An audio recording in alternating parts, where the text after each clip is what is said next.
Obat batuk ya. Umur berapa ya anaknya? Di sini nggak dijelasin sih.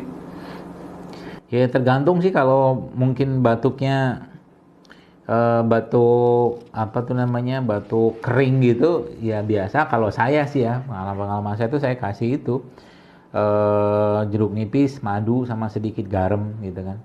Tapi kalau seandainya batuknya berdahak ya kita perlu keluarkan dahaknya, ya dikasih herbal-herbal yang sifatnya agak hangat ya, kayak jahe. Nanti cari bubuknya aja.